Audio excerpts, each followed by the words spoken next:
Today's daf we're going to be learning today is Sotah daf Dalid. I will remind everybody this is the last day of Zoom for the next week and a half. Starting tomorrow, there won't be Zoom anymore. Starting today already, all the shiurim for this week through Shabbat will be posted up on the site. So you can get ahead of your learning if you would like. If not, just you'll figure it out every day as a link back to the catch up on the daf page. And then you can basically find whichever daf you want. The day of each daf is on there so everyone can, is able to see which daf you need. Just try to keep track for yourself. I know it'll be a little confusing, but it's worth it, I thought, so the people, especially those with a 3-day holiday, will have time to learn in advance if you want. Okay, this week's learning is sponsored by Yomi in honor of her birthday that was on the 8th of Nisan, with thanks to the Hadran team and Rabbanit Farber who prepare and teach the daf. Wishing all who listen to Hadran's daily daf Yomi Shiur a year of abundant and revealed brachot in all areas of life, physically, spiritually, mentally, and emotionally. Today's daf is sponsored by Jill and Jeff Shames in loving memory of Sinat Baker, Shifra Bad Zela Ubracha on her 8th yurtzeit. The days fly by, the years pass, and you remain the wind beneath my wings. Today's daf is sponsored by Jordana Hyman in honor of their wonderful son, Tzvi Amichai Hyman Borowski, on his giyus today. We are so proud of you, our first sabras. We observe your sense of shlichut and commitment to serve our country and our people. May Hashem protect and bless you always with your fellow soldiers, mom and dad. Today's daf is sponsored by Susan Kurtzman, Leiloi Nishmat, or Shandy Kurtzman, Leiloi Nishmat of Yosef ben Harab Shmuel Yitzchak Leib, her father, Alav Shalom, on his 5th yurtzeit. A brilliant yet humble man, consummate teacher, and a wonderful father who showed me the importance of always learning and studying. Okay, one last announcement. First of all, the Zoom will resume on Friday after Pesach. And one last announcement, if anyone has dedications starting from tomorrow through to the end of next week, so we will be able to put them in, but only in the written that goes on the website and will be sent out by WhatsApp, but not in the audio. And if you do want it, just make sure to send it in advance because of the holiday. We're working on a much tighter, much lesser schedule. Okay. So we're going to get started with our daf. We actually ended in the middle of a braita, and we're going to have a very strange beginning of the daf. And I say beginning, I mean actually all the way until the second, I would say the first, like the 5th line of Amud Bet. Okay. So we're going to talk about the first topic is one major topic, which is in the continuation of this braita that we started yesterday, V'kama Shiur stira. We have this woman who's a Sotah. By the way, there's a new introduction to Sotah that went up in Hebrew of Daf Mishalahen. You might remember Rabbanit, Shiur, and Chamutal, who were now separated by an ocean and therefore by a big ocean, huge separation between them. Right now is Chamutal is in America and Shiur is here in Israel. But they got together and they recorded Shiur was visiting and they recorded a Daf Mishalahen this week. It's up on Facebook and up on our site. So if you want to listen in Hebrew, another introduction to Sotah. If you haven't seen the other ones, Gita's written introduction and Ayelet Lipson's Shiur. So, V'kama Shiur stira. So now we have this issue. We have this woman who became impure, right? She was alone with a man in a room. We don't know yet what happened in that room. But we said that the amount of time that the witnesses have to say, or even the husband himself, depending on which opinion you go by, say she was in this room alone for X amount of time. How much time? I'm going to remind you before we start this sugya, the beginning of Masechet Brachot. You might remember the first daf of Masechet Brachot. You might not remember. But the first daf of Masechet Brachot begins with, right, from when do you start saying Shema at night? And then there's a whole discussion, and there's many, many different opinions. There's 5 in a braita, there's 2 in the Mishnah, maybe some of them overlap, but there's a lot of different opinions. And each one describes it in words. They don't describe it exactly at sunset, exactly as the stars, appear, 5 minutes after, 10 minutes, right? They didn't speak the way we speak nowadays. If we'd say what time, you would give a very exact time, but they didn't discuss it that way. They described it in words from the time the poor person goes to eat his bread, from the time that people eat on Erev Shabbat, from the time, and they describe it in words. This is the exact same thing we're going to have here. So first the Gemara says, the braita says, the first opinion is, Kidei tum'ah, kidei bi'ah, kidei hara'ah, kidei akafatek. This is a description. This is actually the one that's the most elaborate description. And we're going to have to understand why he went into so many words. Kidei tum'ah means the amount of time. And this is, I didn't read the next words, which is Divrei Rabbi Yishmael. This is Rabbi Yishmael's opinion. The amount of time it takes to become tameh, which here means not impure. Impurity means to have relations. And then they say kedei bi'ah, which is also to have relations. So there's a bit of redundancy here. And then it says kedei ha'ara'ah. Ha'ara'ah is not having it's not the completion of relations. It's just the beginning. Okay, the man entering into the woman. So just the amount of time for that. And then they describe it, Rabbi Yishmael describes it in some other word, kedei ha'kafateka. It's the amount of time it would take to walk around a date tree, okay, a palm tree. That's Divrei Rabbi Yishmael. Rabbi Eliezer Omer, kedei mizigat kos. Rabbi Eliezer says it's the amount of time it takes to prepare a cup of wine. Remember, preparation in those days, it was to concentrate the wine, and you would add water to it. So the amount of time you would take to fill up a cup the size of a rib you eat, that's a very relevant size now because it's a quarter loaf. It's the size also for the cups we're supposed to drink on Pesach. Rabbi Yoshua Omer, kedei lishtoto, the amount of time it takes to drink the cup. Ben Azai Omer, kedei litzlok beitzah, the amount of time it takes to roast an egg. Rabbi Akiva Omer, kedei legam'ah, the amount it takes to eat an egg. Okay. Very strange. We're describing it in all sorts of random ways here. Rabbi Yehuda ben Betera Omer, kedei legmar shalosh beitzim zo achar zo, the amount of time it takes to swallow 3 eggs, one after the other. Rabbi Eliezer ben Yirmiyah Omer, kedei likshor gardeni ma. Now we had a few different categories. One is the amount of time it takes to go around this tree. Then we had wine related, either to prepare the wine or to drink the wine. Then we had to prepare the egg or to drink the egg, eat the egg, or maybe to eat 3 eggs. Then we have kedei likshor gardeni ma. If while you're weaving, the thread breaks in order to tie it back together. Hanim ben Pinchas Omer, kedei shetoshit yada letoch pia litol kesam.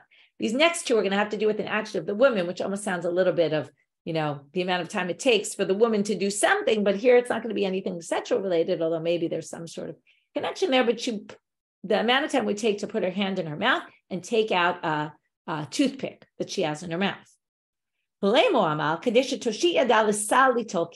of time it would take a woman to go into a basket, put her hands in the basket, and take out a loaf of bread. Just for this one, even though we don't have a proof for this, there is a phrase they like to use a lot. We don't have a pasuk to prove this, but there is a verse in the Torah that alludes to this. What is it? This connects between an isha zonah, which is our sotah, and it connects with this loaf of bread. So we have this connection of loaf of bread, the woman taking out the loaf of bread, maybe that's the amount of time it takes to have sexual relations. Okay, so now we're going to start, that's our braita. Now we're going to start questioning the braita. So I didn't even count how many opinions, but here we can put up the sheet, and then you can see how many different opinions. 1, 2, 3, 4, 5, 6, 7, 8, 9. I think I just counted 9. Yeah, 9 different opinions. That's a lot. Okay, that's even more than bracha. So now they first ask, why do you have all this? And they don't mean all these opinions. We'll get to that at the very, very end. Only after that are they going to answer that question. But why did Rabbi Yishmael say kedei tum'ah, kedei bi'ah, kedei ha'ara'ah, kedei ha'kafateka? Why did he describe it in 4 ways? Sricha, he needed to. Why? Okay, now on our sheet, I'm going down. It's actually under the chart because this wasn't really relevant for the chart. So now you're going to see from the chart, if you're on the sheet, you can see there's 2 braitot. In a second, in another minute, we're going to quote another braita that's going to contradict this first braita in many, many ways. And therefore, I charted them out. It makes it much simpler to see. Okay, so even if your Hebrew's not good, you'll be able to follow at least the chart and the contradictions. So now we have the following. The Gemara says, why did Rabbi Yishmael need to say all 4 of these things? Well, Sricha, he needed to. Why? I mean, if you just said kedei tumah, the amount of time it takes for relations, what might you have thought? Kedei tumata va'artsuta. There's 2 stages to having relations. The first is either whether you call it foreplay or you call it, just till he convinces her to have relations with her. There's the beginning part where ritzui is to appease her, to get her into it. Then you would think maybe you need to include that time, factor that into the picture. Kamash malan kedei bi'ah. Well, that's why it says first kedei tumah, and then it says, well, not, kedei tumah would have been much broader. You then need kedei bi'ah to say, well, right, because kedei bi'ah is redundant. So the fact that you have 2 means to tell you, well, we're narrowing it. Okay, it's not tumah, which includes tumata and artsota, relations, and the foreplay, but kamash malan kedei bi'ah is, well, not that, but the actual time it takes to have relations. Then they say v'yesh me'inan v'itana kedei bia, hava amina kedei gemar bia. You might have thought then, you said tuma, and then bia comes to narrow it, not including the foreplay. Then we need to narrow it even more to say, well, not gemar bia, but kedei hara'ah. Only the beginning of bia is enough. Now, if you just had kedei hara'ah, or even kedei hara'ah and tum'ah, you would have thought tum'ah is telling you tum'ah v'art sotah. You would have thought it included both, right? Also the foreplay. Then you have kedei hara'ah, which is to limit in what way though? To say not complete tum'ah, not the complete action, but even just the beginning action. So therefore, kamash v'lan kedei tum'ah and kedei bi'ah and kedei hara'ah to tell you each one limits it. Kedei bi'ah limits it. Get rid of the ritzui, get rid of the foreplay. Kedei hara'ah says, get rid of gemar bi'ah, you only need the beginning. And that's why you needed all three. V'kama kedei hara'ah, and then you needed to say, well, how do you assess how long this could be? This is kedei hakafateka. So then you go back to the hakafateka, which is the description of if the amount of time it takes a person to walk around to encircle a palm tree, that's your answer as to how much all this time takes. Now the Gemara brings a contradiction from a braita. And here's the second braita we're going to get to. Vinistira, which is the quote from the pasuk. And she goes into a room alone with this man. V'kama shiur stira lo shamanu. Now, how long this takes, we don't know. When it says in the pasuk, vinistira v'hinitma'a, okay, which connects, we saw this already, the connection between the stira and the tumah. What do we learn from that pasuk? And there were two different answers depending on whether you want to say you only need one witness for the stira, but if you don't say that, which is what we know, we don't say that. Let's tell you the nistira v'hinitma'a. How long do you need to be alone in the room with the man? Saw this on the daf before. That it's the amount of time it takes to have relations. It was at the bottom of bet Amud bet. And how long is that? Right? Kedei tum'ah, kedei bi'ah, kedei hara'ah. This sounds just like Rabbi Yishmael. Kedei chazarat deka. What's the problem here? It says divrei Rabbi Eliezer. But wait, didn't we just say that was Rabbi Yishmael? Okay, and now this whole braita you can already see. These words for Rabbi Yishmael go to Rabbi Eliezer. Rabbi Eliezer's words kedei mezigat kos are attributed to Rabbi Yeshua. Rabbi Yeshua's words kedei lishtoto are attributed to Ben Azai. Okay, so and so on and so on. Ben Azai says litzlop betzah. On our braita, it's going to say kedei litzlop betzah is Rabbi Akiva. Kedei legoma is Rabbi Akiva in the first braita. It's Rabbi Yehuda ben Betera in the next braita. First of all, it looks like they just made a mistake and skipped the first person, and then kind of it would have all lined up properly. Okay, but that's not the type of answer the braita the Gemara is going to bring. The Gemara is going to try to explain why each of these say something different in each braita and how they work together. And that's going to be the gist of what we're going to do right now. So again, let me just go through all the opinions. So that was Rabbi Eliezer. Rabbi Yeshua Amir kedei mezigat kos, the amount of time it takes to prepare this cup of wine, which again, as I said, was Rabbi Eliezer in the previous braita.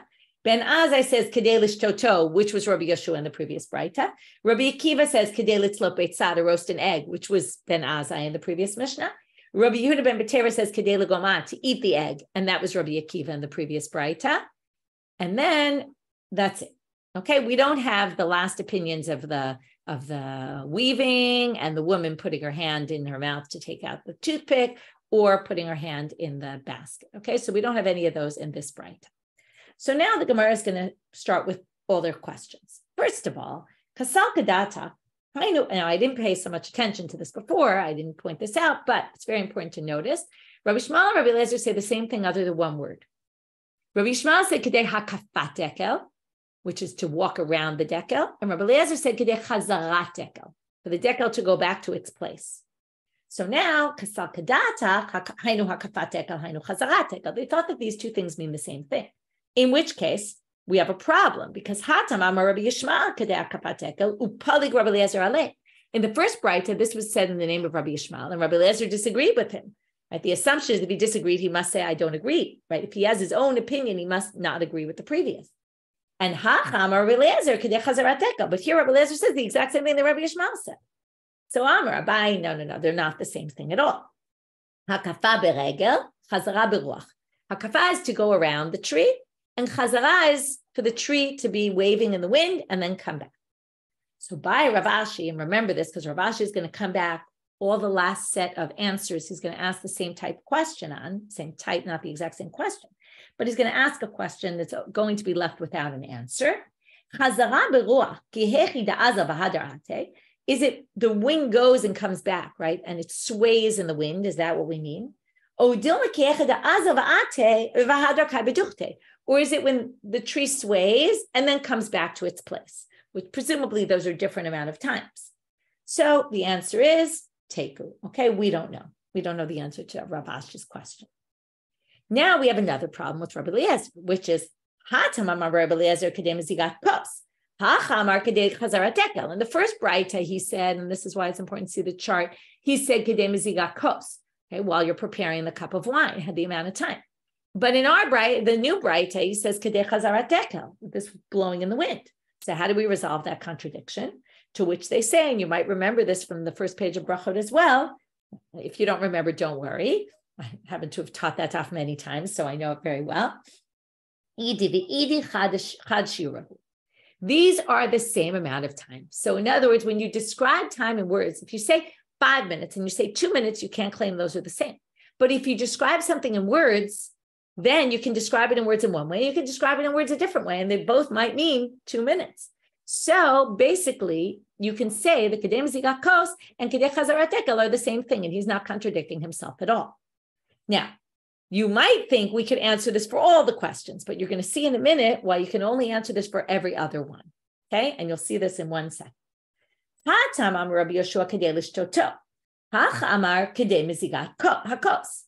Rabbi Yoshua said in order to drink the cup of wine. And in the new braita, he said in order to prepare the cup of wine. Now,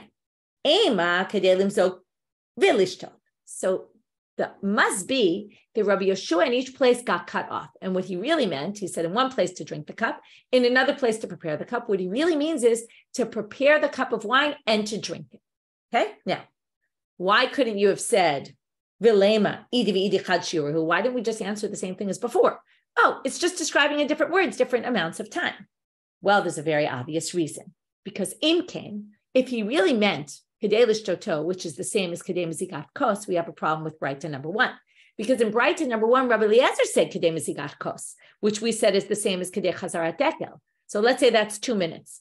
You can't have Rabbi Yeshua saying Kedei Mezigat Kos, otherwise he's not disagreeing with Rabbi Eliezer. And then again, there's an assumption. This was the exact same thing in Brachot, which is if they're listed in the braita as a list of people all with different opinions, they have to all have different opinions. It wouldn't make sense if they have the same opinion.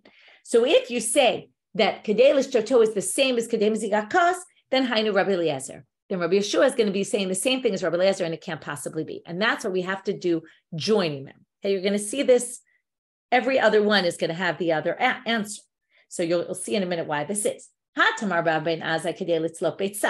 now let's move to Ben Azai. Again, as I showed you before, everyone in the second braita said what the previous one said in the previous braita, right?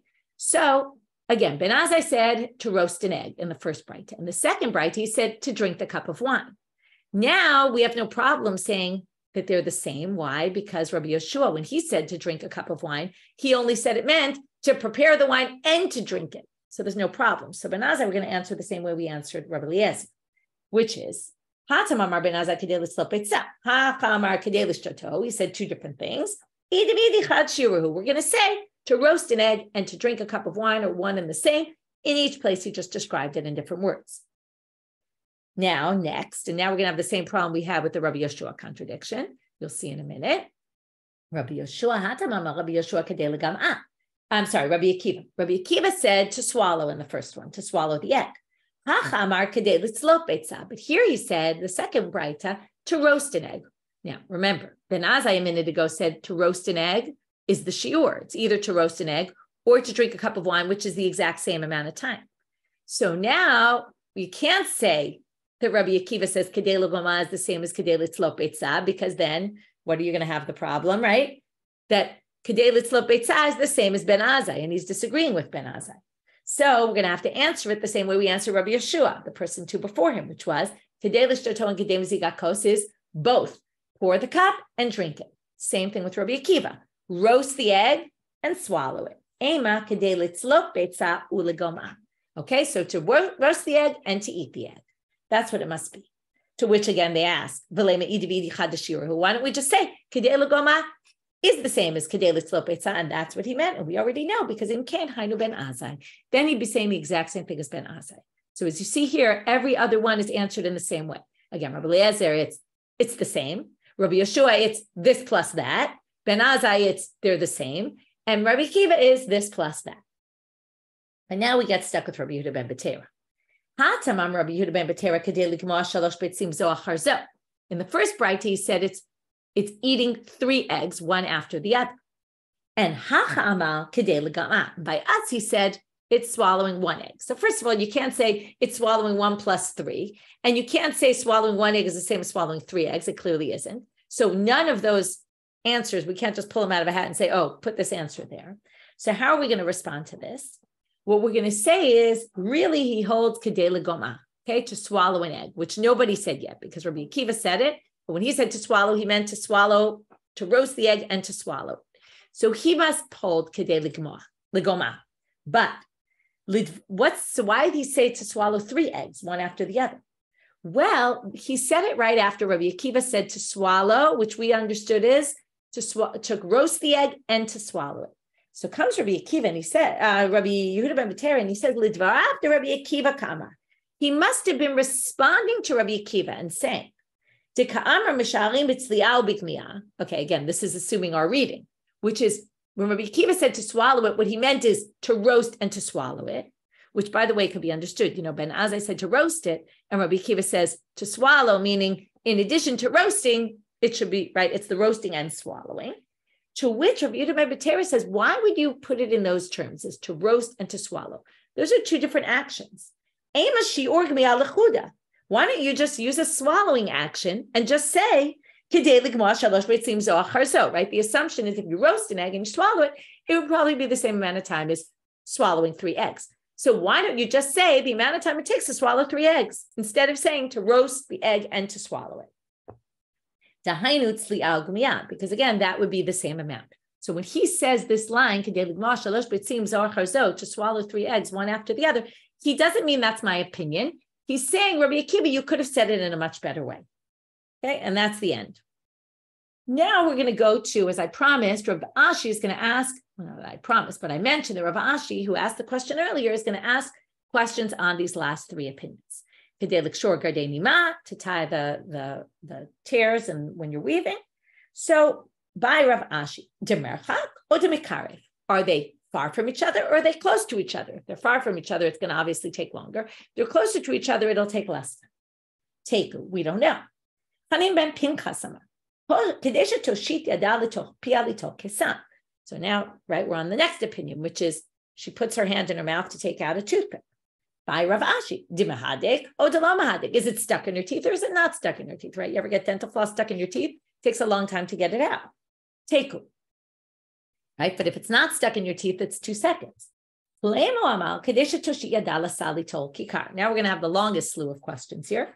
By Rav Ashi, dimahadek or delamahadek. Is the bread stuck in? Is it, stuck to was it, a little sticky bread and it got stuck to the basket? Or not? Was it new or old? Okay, the assumption is we're talking about the basket. A new basket that was just woven has like prickly things coming out. It's not smooth enough yet. So if it's not so smooth, it's going to be harder to take the bread out because the bread might get stuck. Or old, where if the basket's old, it's already very smooth and much easier to take out. Was it hot bread or not hot? If it's hot, we all know it's hard to handle. So it takes a longer time to take it out. It's also a little bit more fragile. Moving now to Amud Bet, bidechite or bidesare. Is it wheat bread or barley bread? Remember, we talked about the barley bread. We're going to actually get to barley bread, how bad barley bread is. We're going to talk about it because the mincha of the Sotah is offered from barley, and it's a really not things people really ate, more it was animal food. But the point is that the barley, according to Rashi, the barley is a much coarser bread, and therefore, again, it's harder to handle. So, and the wheat bread is very smooth.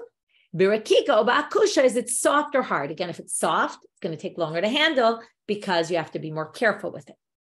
Well, after all these questions, we don't have an answer. We're left with take. Okay, so that was our long braita with all these different opinions about how long it takes for a couple to have the beginning of relations. That's basically the amount of time. As you see, it's not very long, right? Because again, it doesn't include any of him trying to convince her to have relations or any of that prep time. It's a very, very short amount of time. It makes it, right? We're going to see many things that make it more difficult to become a sotah. This actually makes it very easy because she doesn't have to be in the room very long for this to happen. So now we get to the line that we've kind of been maybe waiting for, maybe not waiting for, but it's kind of funny the Gemara says this. But Amar Rabbi Yitzchak bar Yosef, Amar Rabbi Yochanan, without asking the question, he's basically trying to say, why are there so many different opinions here? To which he says, right, in the name of Rabbi Yochanan, they quote, Kol echad ve'echad ba'atzmo shi'ur. Everybody here basically went by their own experience, okay? Which makes a lot of sense because no two actions are the same by people, right? Just like we know in lots of ways, right? People take different amount of times to eat, right? People take different amounts of time to have relations. So everyone, first of all, it's not something they discussed on the street, although they apparently did discuss this in the Gemara, but they didn't discuss what goes on in their bedroom. So here we have it, okay? Each person said, oh, from my own personal experience, this is how long it takes me. So that's what they wrote, and that's what they said, to which the Gemara has a very interesting question. So, Ha'ika ben Azai, Dilo Nasib, but wait, ben Azai wasn't married. So what personal experience did he have? So the Gemara is going to have three explanations. Okay, so we know that he wasn't married, but maybe he was married at some point and got divorced. So maybe he did have some experience with this. Option number two, maybe he learned it from his rabbi. Also, remember the beginning of bracha when the guy sneaks under the bed of his rabbi and he says, right, I need to learn it. So, especially if he was learning Sotah, he needed to know how much time his rabbi taught him, and that's why. Or maybe God reveals his secrets to those who fear him. And maybe from there, Ben Azai had, first of all, we know he was one of the four that Nichnasu Pardes. He did have secrets of God. He was a lot of Torah was revealed to him. And maybe that's why. So the secret of God is with him, and God revealed it to him, even though he didn't have any personal experience. Okay, very interesting sugya that they have this whole discussion. Again, it makes it right that this is something that we can't really measure. It's different for everybody, right? Of course, we need halacha and we need to know, and that's why each one kind of brings their own personal experience to the table, right? It's very interesting because in general, I think that we can say a lot of people come to their decisions about halacha often from their own personal experience, but the Gemara doesn't usually express it so clearly like it does in this case. Anyway, interesting sugya. We're going to move on. Darish Rav Avira. Okay, before I start, we're going to now see how we're going to go off on tangents and how we get it. So in the first braita, the very last opinion was this opinion that said it's the amount of time the woman takes to take out a loaf of bread from a basket. And then it said, we have an allusion to this in a verse, which is Kiba'adi Shazona ad Kikar Lechem. Okay, it's a pasuk in Mishlei, which basically says, right, that an Isha Zonah, right? So we're going to talk about what the different ways of understanding this pasuk, right? It sounds like, you'll pay for an Isha Zonah ad Kikar Lechem or something like, up to a loaf of bread. So we'll see what they mean by that. And then the end of that pasuk we're going to get to at the end of today's daf, which is Eshet Ish Nefesh Ikarat Tatsud. Okay, which we're going to see who's exactly capturing, but an Eshet Ish, a beautiful soul or a valuable soul can be conquered or trapped by an Eshet Ish, basically warning about getting into relations with a married woman. So now the Gemara says, so the first thing they translate was, this is how long it takes to have relations with her, the amount of time it takes to pick a loaf of bread out of a basket, which certainly doesn't seem the simple reading of that pasuk. So Darish Rav Avira, Zimni Amar Mishmei de Rabbi Ami, Zimni Amar Mishmei de Rav Asi. Sometimes he quoted this in the name of Rabbi Ami that he learned it from, sometimes in the name of Rabbi Asi. He says the following drasha in that pasuk, a different drasha. Kol ochel lechem b'li netilat yadayim ki'ilu ba'al isha zonah. Totally different topic. Anyone who eats bread without washing their hands first. Okay, why do you wash your hands before eating bread? Because we say yadayim raskaniyot, your hands touch all sorts of things. They're shniyot. You put water, right? So we want to wash our hands because if you were a Kohen and you touch truma, then your hands could pass on truma to a shlishi. And normally you don't pass on to food and drink if you're a sheni, but yes, for truma and sacrificial meat. So because of the Kohanim, they would have to wash their hands. And also, if you remember, we learned that all these people kept standards of tum'ah as if they were kohanim, like tahara, really, of purity, as if they were kohanim. So people will wash their hands, and then we remained with this custom. So now we're going to have all these statements trying to support, why it's so important. You can imagine why they're saying it's super important, because maybe people weren't being so careful about it. If you eat bread without netilat yadayim, it's as if you have relations with a married woman, which you get the death penalty for, right? So that's pretty serious. It's trying to say. How do we know this? Because here we compare an isha zonah, a prostitute, with a loaf of bread. So we say, look, this is what will happen to you if you eat your bread without washing. And the Maharal explains it. What's the significance of eating bread without washing? Right? It's like you're basically coming in touch something sanctified without without really recognizing God is behind this, or without having any. Right? You're just eating it as if it all belongs to you, which is the same as the Isha Zonah. It all belongs to you, and it doesn't really all belong to you, right? It's from God. You need to sanctify it. This idea of us benefiting from this world without understanding that there's something more going on here, like thinking everything belongs to you, this entitlement. Same thing with the Isha Zonah. She belongs to some other man. What are you doing with her? So there is a similar idea. I'm a Rava. Rava says, how could you darshan the pasuk in that way? Hi, ba'ad Isha Zonah ad kikar lechem. It doesn't make sense. The pasuk says, on behalf for a prostitute until a loaf of bread. If you wanted to be the way you wanted to say it, it should have said ba'ad kikar lechem ad isha zonah mebaile. You want to say eating a loaf of bread is like a harlot, is like a woman who's married. You should have said that in that order. The pasuk should have said in your way, eating bread without washing, right? The bread should have come first. The woman should have come second. So Elam Ravi has a different interpretation. If you have relations with prostitute or a married woman, in the end, you're going to be on the streets begging for bread. You're going to become impoverished. That's your punishment. Amar Rabbi Zreik, Amar Rabbi Elazar, back to the topic now of bread. Another statement basically saying anyone who's not careful about washing will be uprooted from this world. What that means, right? Good question. But either you'll be punished by God, you'll be uprooted in this world, in the next world. We don't know. But again, it's just a way of encouraging people to do this mitzvah. Right? Again, nowadays it's all about positive reinforcement. In those days, it was more, the threat tactic. A few more things about netilat yadayim, and then we'll get back to our topic of men sleeping with married women. When you wash before you eat bread, you have to pick up your hands. When you do the water washing after the meal, which was really to get rid of the melach stomit, this salt, there was the sodomite salt that they would have in their hands. If they touch their eyes, they could blind themselves. Then you go down. Now, first of all, it makes sense you put your hands down because you want to get rid of all the zuma. You want it off your body.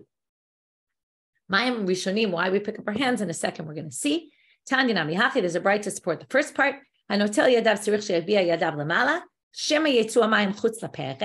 Your hand, if you wash, normally what might happen? The water might drip up like beyond your wrist. And then what will happen? You'll wash the first time. Now the water that goes in your hands the first time actually becomes impure by your hands. So because mashkim actually can get impure from your hands. So the water the first time you wash is impure water. That's why you wash 2 times. Okay, now we're going to learn something important that you might not have known. Why do we wash twice? Because you want to get rid of the impure, right? You take pure water, put it on your hands impurify it. Then you want to get rid of that water, so you do it twice. So now they say, even if you wash twice, what's going to happen? You wash up until your wrist, basically. So if the water dripped down a little and then drips back, even after you wash your hands the second time, you might end up with impure water that's going to get back on your hands. So you want to avoid this. And therefore, what do? You basically pick up your hands so that all the water drips all the way down and it will not come back on your hands. Okay? And that's why you do it in that way.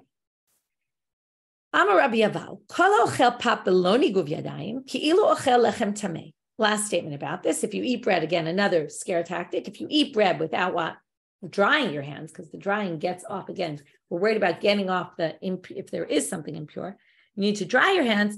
It's as if you're eating lechem tameh. It's if you're eating impure bread. Shnema. Vayomer Hashem, again, they're going to darshan this pasuk from Yechezkel. There's a way to eat bread that's eating bread like it's tameh, and then it goes on to say it's like the way the Gentiles eat, and it's saying this isn't the way we're supposed to do it. And they say, what does this mean if you eat your bread without drying your hands before? Okay, back to our topic. So now we had this pasuk, as I mentioned before, which we darshan in a bunch of ways. The end of that pasuk is Eshet ish nefesh yikara tatsud. Okay, a married woman, a precious soul will be trapped. Amar Rabbi Shiur bar Abba, Amar Rabbi Yochanan, Kol adam sheyesh bo gasut haruach lebasof nichshal be'eshet ish. So now we say, instead of saying the target is the married woman and she's the one who's seducing the man, they say, no. It's an arrogant man who will end up, this is what we talked about before, will end up with a married woman. Because what are arrogant people? They think we're entitled to everything, so they don't care that she belongs to somebody else. How do we know it? From our pasuk. Eshet ish nefesh yikara tatsud. Now they understand it's not in the simple reading. Nefesh yikara, instead of precious, it means arrogant, because there's a fine line between being, high and in a good place and high and in a bad place. So, a nefesh yikara tatsud, it's saying he will conquer her, right? A nefesh yikara, a very arrogant person, will entrap an eshet ish, and the blame is on him. This is, right, again, you get to Sotah and you think if you read the Torah, like it's all the blame is on the woman, but the rabbis already a few times have started putting the blame on the men as well, right? Either on the husband, that it's his fault, as we saw in the first stop, and now it's saying also it's the fault of the man who seduces her. So now Amar Rava. Rava says, just like he said before, wait, the order of the pasuk or the wording in the pasuk doesn't match your drasha. Hi, nefesh yikara, nefesh gvoha mebayale. Number one, shouldn't say yikara. Yikara is a very positive term. Should say gvoha, arrogant, high and mighty. Ve'od, hitatsud mebayale. It seems like the pasuk is saying she's the one who conquers him. So if you wanted to say nefesh yikara tatsud, you would say nefesh yikara hitatsud, so that it's very clear that you're referring to the nefesh yikara, that's the one who's doing the conquering and not the woman. So Ela Amar Rava, he understands it from the pasuk differently. What this pasuk means, Kol habal eshet ish, afilu lamad Torah, is a very important line, okay, especially nowadays when we have Torah scholars who end up doing really, inappropriate things with women, with men, with children. Kol habal eshet ish, afilu lamad Torah, okay, if you have relations with a married woman, even if you learn Torah, Dichtiv ba yikarahi mipninim. The nefesh yikara is a precious soul who learns Torah, which is what a reference to the Torah is more valuable than jewels, than pearls. Mi kohen gadol shenichnas lefanav v'lifnim, even greater than the kohen gadol who goes inside, right, and gets to go to the kodesh kodeshim. Ki titzudenu l'dina shel gehenom. What he did, his actions will entrap him, and he'll make it into hell. So it won't help you all the Torah you learned, and we're going to get to some statements about this later in today's daf as well. Okay, even though we're near the end, we'll be there soon. Amar Rabbi Yochanan mishum Rabbi Shimon ben Yochai, Kol adam sheyesh bo gasut haruach. Since we mentioned this arrogance, and arrogance leads to impropriety with women, well, anyone who has gasut haruach, ki'ilu oved avodat kochavim. It's like you're worshiping idols, because basically, again, you worship yourself, right? You worship nothing. Okay, you're basically as opposed to worshiping God. Tiv hacha, because if you knew God was upon you, you wouldn't do such a thing. Tiv hacha, toavat Hashem kol gvalev. Where do we learn this from? Well, it says anyone who's gvalev, who is arrogant, is despicable. Tiv hatam, and it also says lo tavi to'eva beitecha, which is don't bring idols into your home. And it calls it to'eva, and it calls that to'eva. So from there we learn it's the same. Okay, someone who's arrogant is like to'eva. By the way, this concept of arrogance is going to be the subject of much of tomorrow's talk about all these things about arrogance.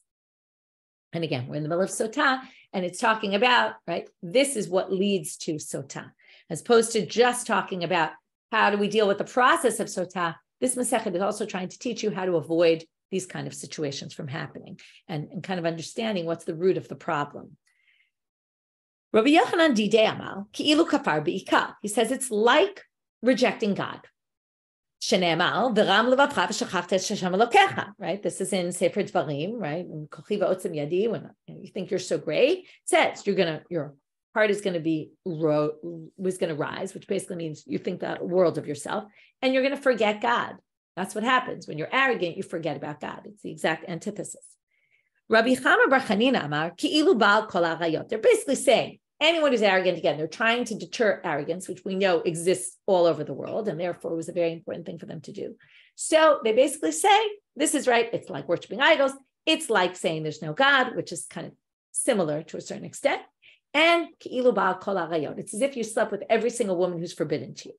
How do we know this? Again, they're going to compare that pasuk about anyone who's arrogant is to'avaz, despicable. By the arayot, there's a summary verse which says, all these to'avot, all these despicable things, the same word is used by the arayot. Ula ama, last statement about this, ki'ilu bana bama. It's as if you built a bama. Bama is an altar outside the temple, but what most people think it means here is a bama to idols. It's an altar you built to worship idols. How do we know this? Okay, you should stay away from this man who's nishama ba'apo. Basically, that means he is arrogant. That's the way they understand it. Because really he's nobody, right? What's he considered? But al tikri bameh ela bama. Okay, because bama nichshavhu, and yes, Miriam, thanks for pointing out, a bama is a high place. It's the same idea, right? It's a high place where you offer things on your own, basically. It's like you're making, either it's bamot of Jewish, where, there's a temple and you decide I'm offering it wherever I want, which is arrogance also, or it's a bama for idols, which again, you're just saying, oh, I'll worship whatever I want. Okay, now we go back to this other verse that we saw before, which was To'avat Hashem kol gvalev. The end of that pasuk is Yad liyad lo yinakeh. It's also a pasuk from Mishlei, by the way, from Proverbs. So now we're going to have a few different interpretations of Yad b'yad lo yinakeh. Okay, something is lo yinakeh, will not be cleaned. Meaning, this is like we saw before, and we're going to see this statement in a number of different ways. We saw it before about one who learns Torah. If he engages in illicit behavior, he will not be forgiven. Right? So here also we're going to say Yad liyad lo yinakeh, you will not be forgiven. So what is this talking about? Amarav. Kol habal eshet ish, if you have relations with a married woman, afilu hikneu lakadosh baruch hu, they're trying to figure out what's this yad. We're going to have three different interpretations.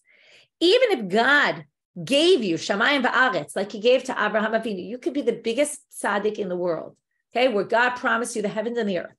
Where do we see this yad connected with that? Dichtiv be, it says by Abraham, harimoti yadi el Hashem, I lifted my hand to God, el elyon, koneh shamayim va'aretz, right? The one who acquired heaven and earth. So basically they say, even if you're as great as Abraham, who used this word yadi, okay, so lo yinakeh midina shel gehenom. If you engage in sexual relations with some woman that's forbidden to you, you will not survive the judgment of Gehenom. So you could do, right? Then this is going to be a statement. We're basically going to say either, you're as an amazing person as Avraham Avinu. It doesn't make a difference. Okay, now we're going to have a different interpretation. Rabbi Shiur says that doesn't make sense to darshan it this way.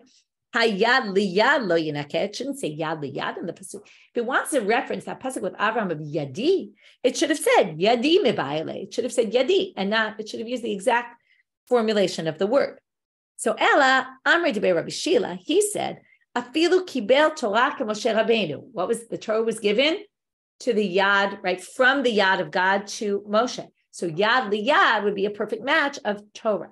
So now it's not saying you're as great as Abraham Avinu and you got all the rewards of Abraham, still you won't be saved. But it's saying, Afilu kibel Torah k'Moshe Rabbeinu, even if you got Torah like Moshe, meaning you were a great, great Torah scholar. And here we say from the right hand of God it came. That's where we get the yad, from the right. It doesn't say hand in there, but we mean from the right hand of God. So from there you see, yad liyad must be a reference to the Torah. Lo yinakeh midina shel gehenom. And again, you could be a great Torah scholar, it doesn't make a difference. You will be punished. Meaning all your rewards that you have won't help you at all. Rabbi Yochanan says that doesn't fit. Yad liyad. Yad miyad mebayle. If it's mimino, from the hand of God, it should have said miyad liyad. It shouldn't say yad miyad, hand from hand. That's how we got the Torah. It doesn't mean Torah. Elam Rabbi Yochanan, afilu oset tzedakah b'seiter. We'll finish at the top of the next stop here. Even if you do tzedakah in secret, that's the highest level of charity. You give charity, yad liyad. That's hand to hand. Okay? So, dichtiv, matan b'seiter yichpe'af. It says about if you give money in b'seiter, but there's also a pasuk in Mishlei in Proverbs. If you give tzedakah in secret, that will resolve the wrath of God. The wrath of God will not be upon you. However, lo not if you engage in illicit behavior. So basically what this is saying, whichever interpretation you pick, right, all the rewards in the world will not protect you in the end if you engage in sexual relations that are inappropriate, that are wrong, right? This will, in the end, you will have to deal with what you did, and nothing you did in your life will be able to protect you from this. Okay, so if it's not obvious, they're trying to, in Masechet Sotah, talk about how important it is to keep away from this terrible sin. So we started with a whole amud on how long is this Kedei Tumah that we can basically convict this woman, right, and make her go drink the Sotah waters. What is the measurement of Kedei Tumah? And everybody in the end, based on Rabbi Yochanan anyway, everybody, whether we accept him or not, but Rabbi Yochanan's approach is we had so many different opinions, 9 different ones, because everybody used their own personal experience, and it's something that's very individualized, I guess. And that's what's the idea from it? I don't know where the takeaway from that is. But then we had to figure out Ben Azai. Okay, we had 3 answers for him. Then we got to this idea of this pasuk about the zonah and the lechem, and we had a whole bunch of different interpretations. One of them had to do with not washing without a bracha, and from there, or not washing before you eat bread. From there, we got off on a whole bunch of different halachot about washing hands, which seemed totally somewhat disconnected. From there, we got to arrogance also, and then we really kind of talked about this topic of arrogance. Now, arrogance causes this kind of behavior to happen with illicit sexual behavior, with sleeping with a married woman. And then we talked about, these comparisons of, person who's arrogant is like X. And we had a few different options based on this Torah pasuk. And then we tried to explain the end of that pasuk, what yad liyad is, which zchuyot won't help you in the end, and whether one thinks the other one would or not, I don't really believe so. I think they all believe that nothing's going to help you. But it was more a matter of what was the reference in the pasuk? Was it to, which is just interesting, was it to someone, and this is, I think, the one that was hard to understand, but that God promised you Shammai and Aretz like Abraham, or someone who learned Torah, or someone who gave tzedakah, right? Learning Torah and tzedakah are 2 very different mitzvot. Anyway, you have a lot of food for thought. And with that, since I won't be seeing anyone personally till Pesach, I'll wish everyone a Chag Kasher B'Sameach. And as I said before, the Zoom is coming back only on Friday after Pesach, but all the shiurim will be up starting today. They'll be up through the end of this week, and next Sunday morning they'll be up through the end till Thursday after Pesach. Wishing everybody a Chag Kasher B'Sameach and a good day.